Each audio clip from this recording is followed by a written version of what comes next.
máa ṣe pé o ò ní bírú wa ìwọ tó ń bínú bàbá lágége ò lè bírú wọn o ò lè bí ọmọ tí ó gbẹ̀yìn rẹ ọmọ tí ó bẹ̀yìn rẹ jẹ́ ló bí ó ti parí báwọn náà Ànábì Yusufu kó ìfẹ́ jama'at bayna al-hubbi wal-hasad ó sì kó ẹ̀gàn àwọn ọmọ ya wal-ubudiyya Ànábì Yusufu padà dẹrú wal-mulki ẹ̀wọ̀n nǹkan ó sì padà jọba was-sijni. sọ pé ìtàn Yusufu là ń sọ yìí òun la fẹ́ gbogbo ń tá a fẹ́ sọ nù tàn òun là ń kà yìí nígbà tí èèyàn bá fẹ́ ṣe fíìmù tí wọ́n wá ń polówó rẹ̀ tí wọ́n wá sọ gbogbo ń tẹ́ ẹ̀ máa bá nínú àbí wọ́n ṣe product kan ingredient tí wọ́n lò ń bẹ̀ ọgbọ wọ́n wá list ingredient òun kalẹ̀ gẹ́gẹ́ bẹ́ẹ̀ lọ́rọ̀ Yusufu yìí ti rí gbogbo ń tẹ́ ẹ̀ bá nínú ìtàn tá a fẹ́ sọ yìí òun là ń kà yìí ẹ bá ìfẹ́ nínú tàn yìí ẹ sì bá ẹ gàn ń bẹ̀ wal-ubudiyya ẹ bá ẹrú ń bẹ̀ kéèyàn dẹrú kó wà lóko ẹrú ẹ bá ń bẹ̀ wal-mulki ẹ sì bá kéèyàn padà dọba ẹ bá ń bẹ̀ was-sijni ẹ bá ẹ̀wọ̀n nù rẹ̀ wal-hurriyya ẹ sì bá freedom ń bẹ̀ wal-khawfi ẹ bá ìbẹ̀rù ń bẹ̀ wal-aman ẹ sì bá ìfọ̀kànbalẹ̀ ń bẹ̀ wal-khasbi ẹ kí ló pé al-khasbi wal-jadbi wàlìjásùbẹ ẹ̀wọ̀n kan ẹ rí gbẹdẹmukẹ ẹ sì rí nira díẹ̀ mimma yaj'aluha ghaniyatun bid-durus èyí tí mímọ ẹ̀jẹ̀ àlùhà gẹ̀níyà kí ló pé ghaniyatun bid-durus èyí tá a nídìí láti kọ́ lẹ́kọ̀ọ́ ń bẹ̀ èyí tí ó ṣe wá láǹfààní minha inú ẹ̀ jamalul aqiba jamalul aqiba yóò dáa fún ọ àbánú rẹ̀ ní pé kéyìn ó ní the end tó dáa ẹ bá ń bẹ̀ nihayatuha kulluha khayrun wa sa'ada kí ló pé nihayatuha nìháyà ẹ̀ndì Ànábì Yusufu kulluha khayrun ó wa sa'ada padà di oore ó sì padà di sọ́sẹ́sì last ni ọba ogun lọ ó ní the end haythu yatubu al-mudhib ọjagun ọṣẹ́gun ó jìyà ó padà jọrọ̀ ọwẹ́wọ̀n ó padà ní freedom ọbẹ̀rù ó padà ní fọkànbalẹ̀ ọdẹrú ó padà dọ́mà náà haythu yatubu al-mudhnibun gbogbo àwọn tí wọ́n padà ṣẹ̀ Yusufu tí wọ́n ṣẹ̀ tí wọ́n kéta rẹ̀ tí wọ́n gàn gbogbo wọn padà fẹnu gbó lẹ́wájú rẹ̀ wa yurfa'u al-mazlum gbogbo ẹni tí ó ṣàbòsí fún ó padà yááfì wọn ó gbé wọn sípò ọlá wa yukramu as-sabiru ẹ̀rí nǹkan báwo mimma ìtàn yìí òun ní ó fún ọ ìwọ tí wọ́n ń ṣàbòsí fún lọ́wọ́ òun ní ìjọ mọ̀ wípé ọ̀fẹ́ ga ni ìtàn Yusufu yìí ní ìjọ mọ̀ wípé gbogbo ẹni tí ń ṣàbòsí fún ọ tó ń bínú má bínú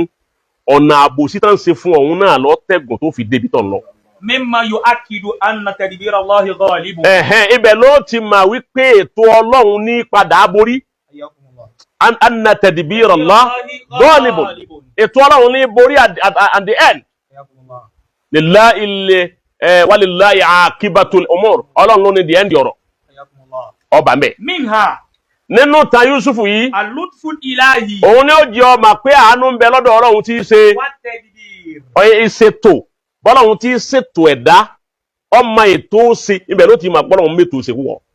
ọmọ mbẹ ibẹ̀ ló ti mọ̀ bọ́lọ́run tí í ṣàánú èèyàn ibi ìta Yusufu ló ti mọ̀. tudhiru kayfa anna wara'a kulli bala'in tuzharu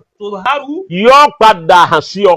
kayfa anna wara'a kulli bala'in ọ padà understand ibi ìta Yusufu wípé lẹ́yìn gbogbo àdánwò téèyàn bá rí láyé tí ó bá sì fọlọ́run lẹ̀ o minhatun mẹ́nẹ́hà ni ilẹ̀ máa pè mẹ́nẹ́hà slọ́ọ̀tì yọ̀dà fún ọ slọ́ọ̀tì ni ó sì lè pè scholarship náà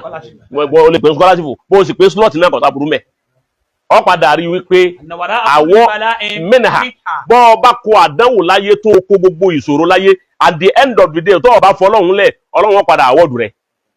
lọ́ compensate yẹ. wa kayfa anna Allaha yaltufu bi ibadihi yóò hàn sí ọ níbi ọ̀rọ̀ Yusufu bọ́lọ́hun tí máa ń ṣàánú ẹrú ẹ̀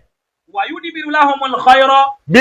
bí tí máa ń fi orí láti fi kojú ẹni tó bá dúró pẹ̀lú ẹ̀ hatta fi ashaddil mihan kọ́dà bọ́ wá jẹ́ pọ́ bá wà nínú ìnira tó lágbára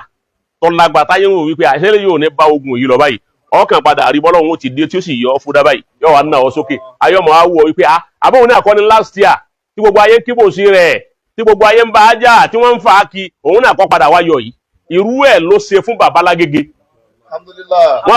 wọ́n kó àlùbálà lójú ọ̀nà dáwà yìí wọ́n ti ń kó ọbọ̀ ti pẹ́ àmọ́tẹnu ọdún mẹ́ta yìí ó dàbí ìgbà tí àbọ̀ tán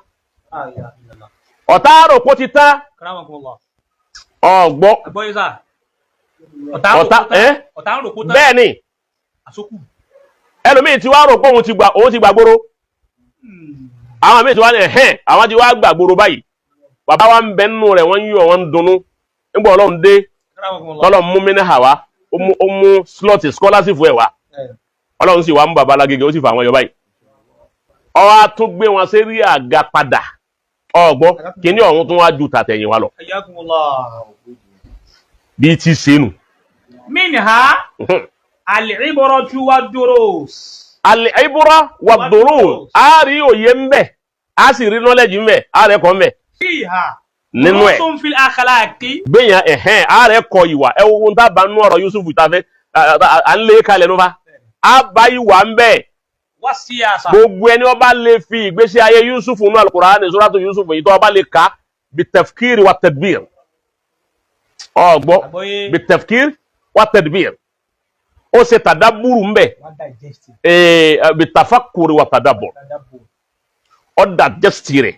ó wò dáadáa ó wá mú gbogbo hayatu Yusufu ó wá lò ó gbé wọ̀ níjọ́ tí bá ti wá ń kojú nǹkan kan yóò máa ní Yusufu náà kojú ẹ̀rí ó padà là níjọ́ tó bá kojú ọ̀tá Yusufu kojú ọ̀tá níjọ́ tó bá kojú aburú Yusufu kojú ẹ̀ níjọ́ tó bá kojú ní ń bà á lẹ́rù yóò máa fi ti Yusufu ṣe níjọ́ máa fi gáìdì ara rẹ̀ ó ti bá rẹ́fúrẹ́nsì rẹ̀ tó bá fi lè ṣe bẹ́ẹ̀ òun náà padà là bí Yusufu ti là. Fiha durusun fil akhlaq inú wà ẹ bá ń bẹ was-siyasa. ẹ sì bá politics ń bẹ. Wa ta'bir ru'ya. wàtàbí rùrùyà béèyàn ti tú àlá ẹ bá lọ́dọ̀ Yusufu gbogbo ọ̀pọ̀lọpọ̀ àwọn tí wọ́n tú àlá pé ẹgbẹ́ àlá yín wá irọ́ lọ́pọ̀lọpọ̀ gbàlá rẹ wá irọ́ àgbákò rọ́lọ́pọ̀ nínú gbàlá rẹ wá sàkámàjì lọ́pọ̀ ń bẹ àlá tútú èntèyàn yàtọ̀ fún pọ̀ lọ́lẹ̀ kọ́ sí àlá ẹ̀rìmí mọ̀ kọ́ sí àlá yìí ni wọ́n kọ́ sí àlá ẹ̀bùn Ọlọ́run ní ẹni tí ó bá fún yóò bùn ni àmọ́ lè kọ́ ni bí nǹkan bá di báyìí bẹ́ẹ̀ bá wọṣọ pupa lójú oorun báyìí lórí bọ́ bá ṣe báyìí gbogbo ìtàn máa kọ sínú ìwé ìwọ́n tó bá lálàá kó o jòkó àbọ̀ ń sa ìgbín àìmọye ẹni tí ń sa ìgbín ó sì jẹ́ èèyàn àìmọye ẹni tí ń reta tó ìdí kọ́lé rẹpẹtẹ ọgbọ́ Ọlọ́run ní bùn ẹni tí ó bá bùn bọ́ àwọn tọ́lọ̀ ń bá bùn lẹ́bùn àlá bọ́ bá sọ àlá fún wọn tí wọ́n bá wù ọ́ sọ àbáyọ́dà bí wà tí wọ́n wọlé olùmọ̀ fún sí ni ìtàn bá ní yọ̀ ṣẹlẹ̀ lọ́tún láwùjọ ṣẹlẹ̀ ó ti ìbẹ̀lẹ̀ ti dá àwọn tọ́lọ̀ ń bùn lẹ́bùn mà. Ta'bir ru'ya wa tawhid. ìbẹ̀lẹ̀ yìí ti di at-tawhid ìmọ̀ràn lọ́kàn ẹ bá nú ọ̀rọ̀ Yusuf. Wa ta'amul ma'al a'da. àti kí èèyàn máa ní sùúrù lágbèmọ́ra pẹ̀lú àwọn ọ̀tá bàbá wà láàrin ọ̀tá kò ní sùúrù ọba ń bẹ̀. Wa sabru wal hikma fil afwi. ọba mo mara ń bẹ̀ ó sì bá làákàyè àti ọgbọ́n bẹ̀. Fil afwi. fil afwi láti máa sàmójúkò ọ̀dọ̀ Yusuf ló ti máa bí yàn ti sàmójúkò fún yà. Minha inú ẹ̀ intisarul haqq. intisarul haqq ọba ń bẹ̀ intisarul haqq kó dodo lékè. Tudhiru Ọgbọ́. kayfa yantasirul haqqu fin nihaya. ibẹ̀ ló ọ̀dọ̀ Yusuf ló ti máa báwo ni òdodo tí padà máa lékè nígbẹ̀yìn bí gbogbo ayé bá dá irọ́ jọ lérí rẹ̀ tó dodo bá ń bẹ lọ́dọ̀ tiẹ̀ tó kú lórí òdodo ni ńbẹ̀ ló ti máa béèyàn ti padà yọ tí gbogbo onírọ́ parẹ́ tí wọ́n wá ṣẹ́kù lódodo nìkan. Wa anna Allaha la yudhi'u ajra al-muhsinin. ibẹ̀ ló yìí ti máa yẹ pé Ọlọ́run kì í ráyè sẹ́ ẹni ọba ṣe dáadáa láre. Wa yaj'alu kayda al-ka'idina fi nurihim. gbogbo eléte pátá àwọn onídìpàǹpá àwọn eléte àwọn foríkorí àpá ni a ṣe báyìí ni a ti gánà tó ọba fọlọ́run lẹ̀ ọ padà rí wípé òkè náà lọ́ọ́ máa wà téńté gbogbo wọn sì wà nísàlẹ̀ yóò wá di lórí òkè téńté. Wa fi sabili al-ikhtisar. wà fi sabilil ikhtisar káwá sọmaráìsì ẹ̀ Hiya ahsanul qasas. ìtàn yìí ìtàn Yusufu yìí